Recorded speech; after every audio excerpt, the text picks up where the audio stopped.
Assalamualaikum warahmatullahi wabarakatuh. Waalaikumsalam.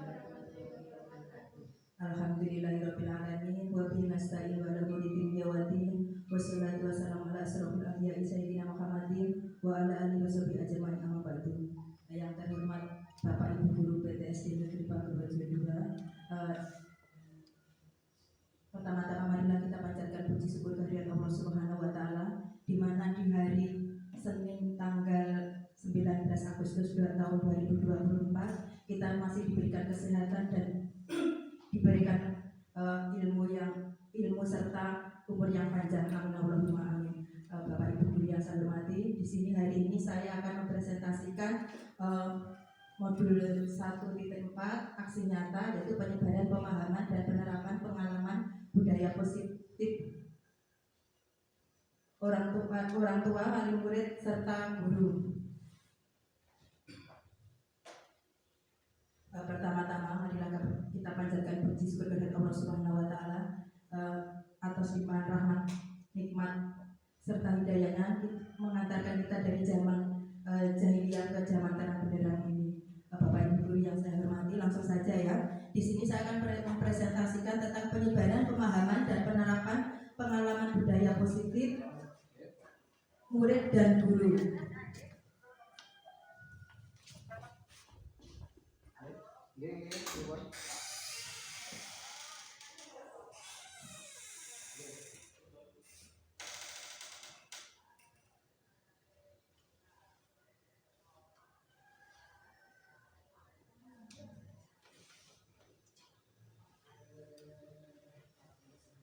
Apa itu budaya positif?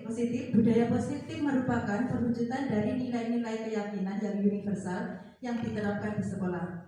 Budaya positif itu dapat mendorong murid untuk mampu berpikir, bertindak, dan mencipta sebagai proses memerdekakan diri sehingga murid mampu mempunyai rasa jujur dan tanggung jawab.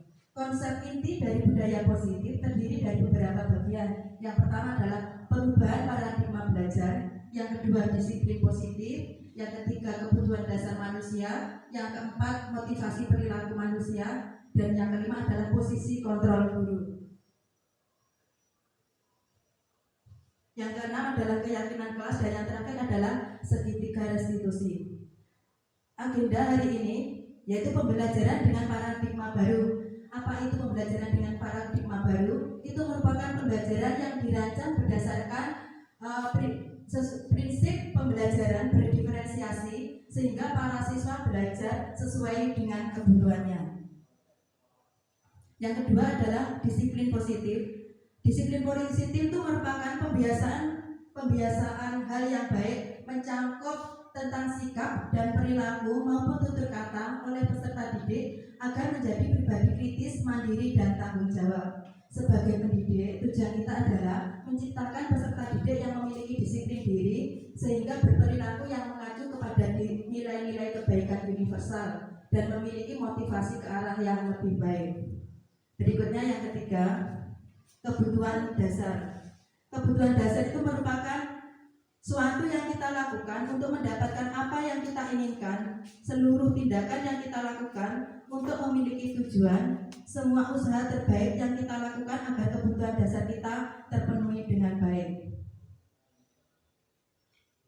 Yang keempat adalah kebutuhan dasar manusia itu dibagi dari beberapa macam ya Bapak Ibu. Yang pertama adalah bertahan hidup.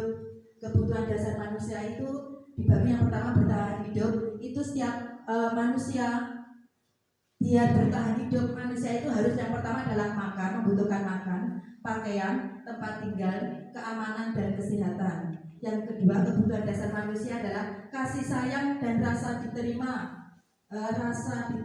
berbagi, dipedulikan, kerjasama. Yang ketiga adalah penguasaan. Penguasaan itu tentang harga diri, keinginan untuk diakui dari siapapun juga. Yang keempat adalah kebebasan, itu mandiri, bebas untuk menentukan segala bentuk pilihan sesuai dengan keinginan kita.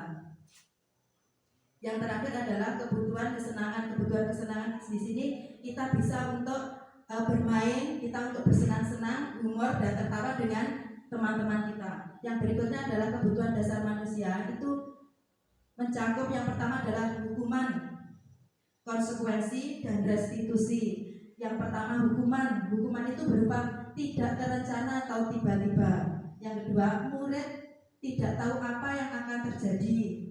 Yang ketiga, bersifat satu arah. Yang keempat adalah berupa hukuman fisik atau psikis. Itu yang dinamakan hukuman. Yang berikutnya, yang kedua adalah konsekuensi. Konsekuensi itu adalah terencana atau disepakati yang sesuai dengan peraturan. Yang kedua, murid tetap dibuat tidak nyaman. Yang ketiga, sikap guru selalu memonitor murid. Itu yang kedua. Yang ketiga adalah restitusi. Apa itu restitusi? Adalah proses menciptakan kondisi murid untuk memperbaiki kesalahan. Proses kolaboratif yang mengajarkan murid untuk mencari solusi sendiri. Yang berikutnya adalah sikap guru selalu memonitor murid. Itu adalah salah satu sikap dari restitusi. Yang kelima adalah posisi kontrol guru. Di sini ada beberapa macam, yaitu yang pertama adalah penghukum, yang kedua adalah pembuat merasa bersalah, yang ketiga adalah posisinya sebagai teman, yang keempat adalah pemantau, yang terakhir adalah manajer. Contoh penerapan 5 posisi kontrol guru, ya, ini bisa saya kasihkan contoh. Yang pertama adalah menghukum. Menghukum itu bisa misalkan dalam kehidupan sehari-hari kita bisa, contohnya menghukum anak itu adalah berdiri dengan sebelah kaki di depan kelas. Misalkan anak itu tidak mengerjakan tugas, itu kasusnya misalkan murid tidak mengerjakan tugas yang diberikan oleh guru. Guru itu mempunyai 5 posisi kontrol. Yang pertama adalah menghukum. Biasanya itu kalau zaman dulu berdiri dengan sebelah kaki di depan kelas. Yang kedua adalah membuat merasa bersalah. Kesekian kali ibu sudah ingatkan, kamu senang ya melihat ibu terus-terusan seperti ini. Itu membuat anak 5 posisi kontrol guru, membuat rasa bersalah. Yang ketiga adalah posisi guru sebagai teman. Ayo dong kamu pekerjakan tugas, nanti kalau sudah selesai kita bermain game lagi. Ya, yang keempat adalah pemantau. Kamu sudah melakukan kesalahan dan tentunya kamu sudah mengetahui konsekuensinya. Yang kelima, posisi kontrol guru adalah sebagai manajer. Contohnya begini, apa kamu sudah tahu kesalahan kamu, keyakinan sekolah apa yang kamu langgar, dan bagaimana kamu menyesalinya? Ini adalah contoh posisi kontrol Bapak Ibu ya. Yang pertama adalah posisi kontrol. Ini nanti bisa kita sebagai apa? Contohnya begini, saya kecewa sampai bersih. Kenapa bersih ya? Menghukum ya, terus bersih, terima kasih. Yang berikutnya, posisi kontrol apakah aku? Kira-kira bagaimana kamu akan memperbaiki masalah ini? Kenapa Pak Fuad ya? Apa wi? Manajer ya, terima kasih. Itu adalah manajer. Yang berikutnya, posisi kontrol apakah aku? Ayolah lakukan demi Bapak Ibu. Kenapa Bu? Nova ya? Teman ya. Yang terakhir, posisi kontrol apakah aku? Kamu sudah terlambat 30 menit. Apakah kamu sudah mengetahui konsekuensinya yang dilakukan jika terlambat? Kenapa Bu Yuki? Pemantau. Pemantau ya. Terima kasih Bapak Ibu guru hebat semuanya. Sekarang contoh lagi.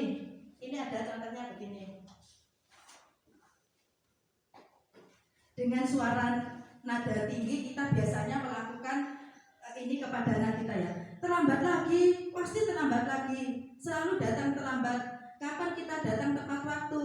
Nah, itu termasuk apa Bapak Ibu ya? Misalnya kita sebagai guru memberikan injustice anak seperti itu. Termasuk apa nih? Terlambat lagi, pasti terlambat lagi. Selalu datang terlambat. Kapan bisa datang tepat waktu? Nah, itu misalkan anak terlambat ke sekolah, itu termasuk apa Bapak Ibu? Menghukum, ya. Misalnya menjustice anak seperti itu, misalnya namanya menghukum. Ya, kemungkinan nanti murid itu akan merasa bagaimana ya? Menjustice seperti itu kecewa, ya kecewa sakit hati. Nah, kalau zaman dulu itu seperti itu mungkin dengan seiringnya zaman kita diberikan keyakinan kelas atau disiplin positif seperti itu ya. Yang kedua adalah posisi kita sebagai Contohnya begini lagi. Ini apa nggih? Dengan suara tulus bahasa tubuh tidak kaku mendekat ke murid.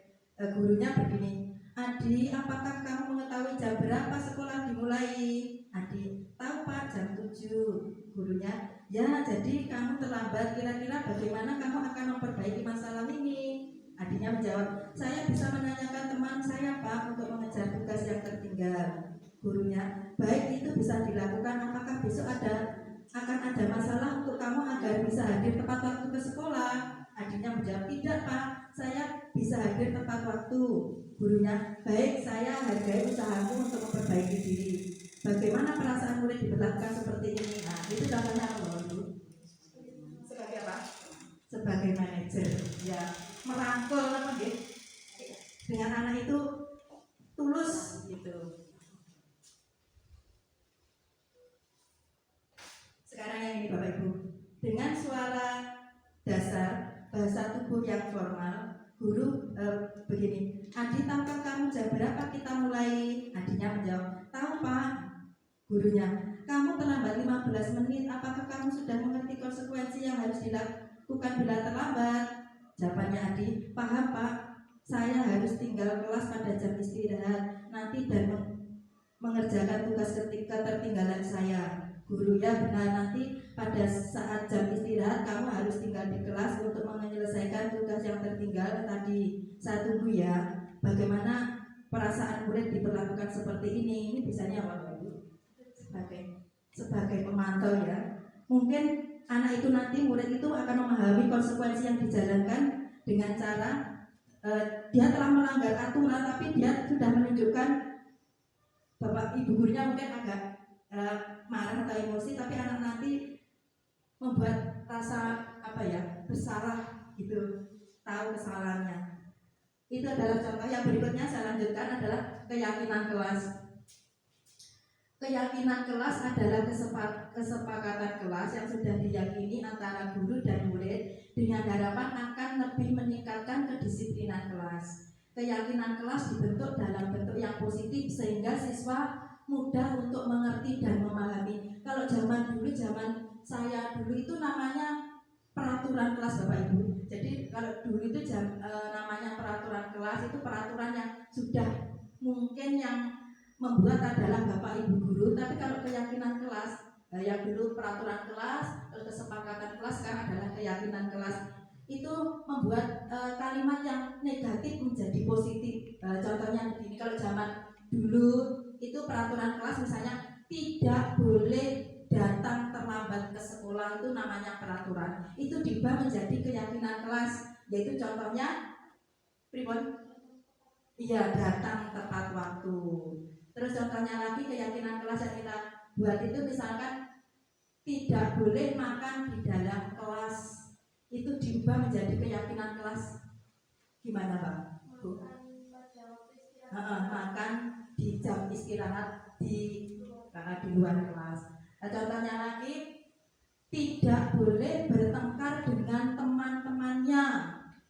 Itu contoh peraturan zaman dulu. Kalau keyakinan kelas diubah menjadi kalimat positif, hidup rukun dengan teman. Sama teman harus rukun atau saling menghargai sesama teman. Itu adalah contohnya keyakinan kelas. Jadi keyakinan kelas itu adalah kesepakatan yang sudah disepakati antara bapak guru, ibu guru dengan murid-muridnya dalam kalimat yang positif. Ini kemarin saya sudah melakukan keyakinan kelas Bapak Ibu di kelasnya ini, saya kasih contohnya.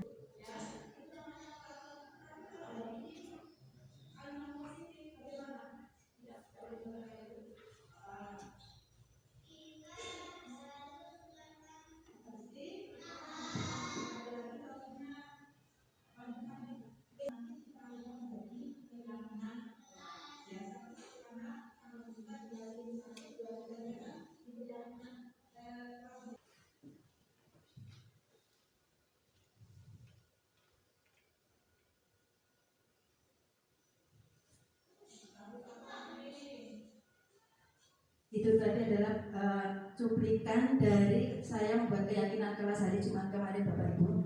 Itu yang pertama. Yang kedua, ini prosesnya.